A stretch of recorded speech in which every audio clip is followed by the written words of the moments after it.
Assalamualaikum warahmatullahi wabarakatuh. Waalaikumsalam. Yes, kita sekarang di part ketiga Pak Dede, bukan part kedua, ketiga. Oh, tiga ya? Iya. Iya. Nah, jadi teman-teman itu kemarin udah ada banyak interaksi Pak Dede. Dia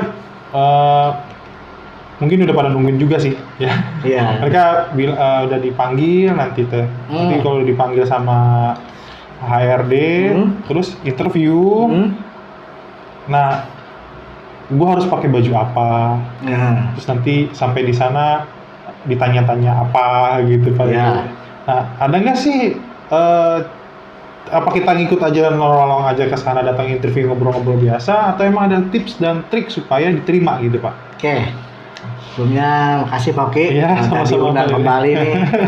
Ternyata berlanjut ya? Berlanjut Pak, karena emang interestnya juga emang banyak Pak. Alhamdulillah. Jadi kita mengedukasi ya, barang-barang belajar ya, dengan sharing pengalaman. Betul. Jadi begini Pak Oki, dalam interview itu beberapa aspek dinilai. Jadi gerak-gerik dari sisi pakaian segala macam pun itu dinilai ketika kita interview. Nah, yang paling menarik itu Pak Oki, 3 sampai 10 detik pertama nih, HRD itu udah bisa menilai kita loh Pak. 3 sampai 10 detik pertama. 3 sampai 10 detik pertama. Jadi ketika teman-teman nanti masuk ke pintu gitu kan, mulai mau ketok pintu masuk sampai duduk itu udah HRD itu hampir 30% udah tahu gitu. Ini orang karakternya seperti apa. Jadi harus gimana Pak? Nah, jadi kebanyakan mungkin karena gugup atau karena lupa atau karena apa gitu ya. Ketika kita panggilan nama nih Pak Hoki misalkan masuk, orang buka pintu terus masuk aja gitu kan, jalan biasa duduk aja. Itu sebenarnya salah, kurang tepat gitu kan. Jadi idealnya ketika kita masuk ketika kita masuk ke rumah orang gimana sih? Assalamualaikum. Permisi. Ketok pintu lah minimal. Ketok pintu. Ketika ketok pintu, nah kita jalan nih. Tunjukkan kalau kita jalan memang punya wibawa gitu kan. Kita punya wibawa, kita nggak lemes. Nunjukin semangat gitu kan. Nah, ngaruh Pak. Itu 3 sampai 10 detik kesan pertama kita melihat kandidat. Setelah itu salamin. Kalau misalkan nggak bisa salamin ya minimal ini gitu ya. Menandakan kalau kita itu respect ke tuan rumah gitu kan. Dan yang paling penting ini nih. Kalau belum dipersilakan duduk, jangan duduk dulu. Nah, tapi kan udah dipanggil Pak. Ayo Pak Hoki. Silakan masuk. Silakan masuk. Yang dipersilakan apa? Masuk. Bukan duduk. Nah, berarti nunggu dipersilakan. Duduk dulu. Masa sih sampai segitunya Pak? Iya betul. Jadi kadang kita itu mungkin kita atau beberapa XR ya teman-teman yang lain melihat gitu kan. Ini dari sisi attitude-nya seperti apa? Apakah orang datang masuk langsung duduk nyelonong gitu kan? Idealnya kan seperti itu. Jadi idealnya itu ketika dipersilahkan duduk baru duduk. Kadang ada XR yang iseng tuh, atau kadang saya juga kalau lagi interview suka iseng. Saya diemin aja, saya pura-pura nulis, pura-pura ngetik gitu kan. Saya pengen tahu dia berdiri terus apa duduk. Itu pura-pura Pak? Kadang-kadang. Kita ngetes gitu. Ini orang gimana sih gitu kan? Ini gimana orang punya attitude seperti apa gitu kan. Tapi kalau orang yang yang udah terbiasa, mungkin orang yang punya attitude-nya baik, walaupun lama itu saya nggak akan duduk-duduk Pak. Sampai saya bilang gini, nggak mau duduk atau bangkunya saya geserin. Dia bilang apa? Dia jawabnya, boleh saya duduk? Tak izin. Jadi ketika kita bukan tidak dipersilahkan, kadang ngetes gitu kan. Kita yang minta izin, mau duduk seperti itu. Jadi jangan sampai kita nyelonong aja duduk. Kalau misalkan belum dipersilahkan duduk, misalnya masih nulis-nulis, masih pura-pura gitu ya. Pak, boleh saya duduk? Itu ngelanggar juga nggak? Enggak. Kalau misalkan itu udah terlalu lama banget gitu kan, ketika kita datang salamin kan udah bertatapan tuh, gitu kan. Ya kalau misalkan dia gitu kan, jangan duduk.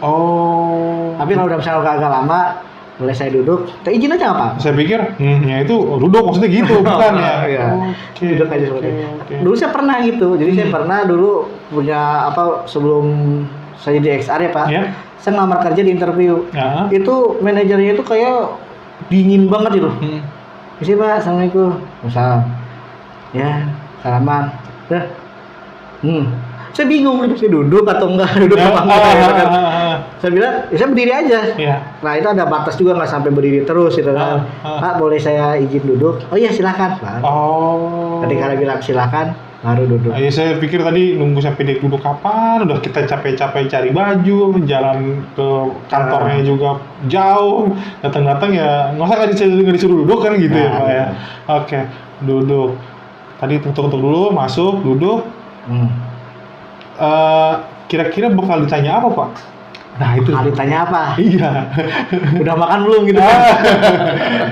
Pertanyaan banyak Pak Hoki. Cuman mungkin saya akan merangkum dari beberapa pertanyaan yang lazim ditanyakan di HRD sama HRD dan biasanya itu menjadi jebakan juga tuh. Jebakan juga buat teman-teman nih gitu kan. HR itu melihat sejauh mana teman-teman gitu kan bisa mengeksplor diri dengan pertanyaan-pertanyaan tersebut. Misalkan, silakan perkenalkan diri Anda misalkan. Nah, ketika memperkenalkan itulah momen dimana kita tuh menjual diri di tanda kutip, menjual diri gitu kan, kita keluarkan gitu kan apa saja yang ada di dalam diri kita, kemampuan lah gitu kan, yang tentunya sesuai dengan posisi yang kita lamar, seperti itu. Misalkan teman-teman melamar sebagai marketing ya teman-teman tunjukkan kalau teman-teman bisa misalnya komunikasinya baik, lancar gitu kan, tidak pemalu, kemudian teman-teman orangnya gigih pantang menyerah dan lain-lain itu seperti itu. Nah terus kalau teman-teman udah punya pengalaman, sebutkan pengalamannya tuh Pak Hoki, gitu kan, pengalamannya saya pernah bekerja di suatu perusahaan ini, gitu kan, tugasnya seperti ini dan pencapaian terbaik saya sampai di sini, ini. Jadi jual, jangan menyebutkan hal-hal yang nggak berguna. Misalkan saya senangnya makan ini, saya hobi ini, hobi itu sebutkan kalau ditanya aja, kalau ditanya nggak perlu ditanya sebutkan hobi. Karena perusahaan nggak butuh teman-teman mau hobi apa gitu. Iya, siapa tahu itu sebagai nilai jual gitu Pak. Bisa gitu kan, tapi akan lebih hemat dan efektif gitu kan ketika teman-teman lebih mengeksplor ke kemampuan teman-teman atau pengalaman teman-teman yang sesuai dengan pekerjaan yang akan dilamar, seperti itu Pak Oki. Oke. Wah Pak Dede, saya nggak nyangka sampai ke sana Pak. Banyak ya ternyata ya.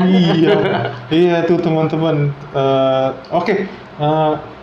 Pasti pingin dibedah lagi nih, kayaknya masih kurang cukup Pak. Mungkin saya praktekin kali ya. Pas perkenalan dirinya itu, oh iya saya Hoki Putra Andika, umur saya 30. Iya sekian, saya masih fresh graduate, masih baru mungkin 20-an ya, 20 tahun.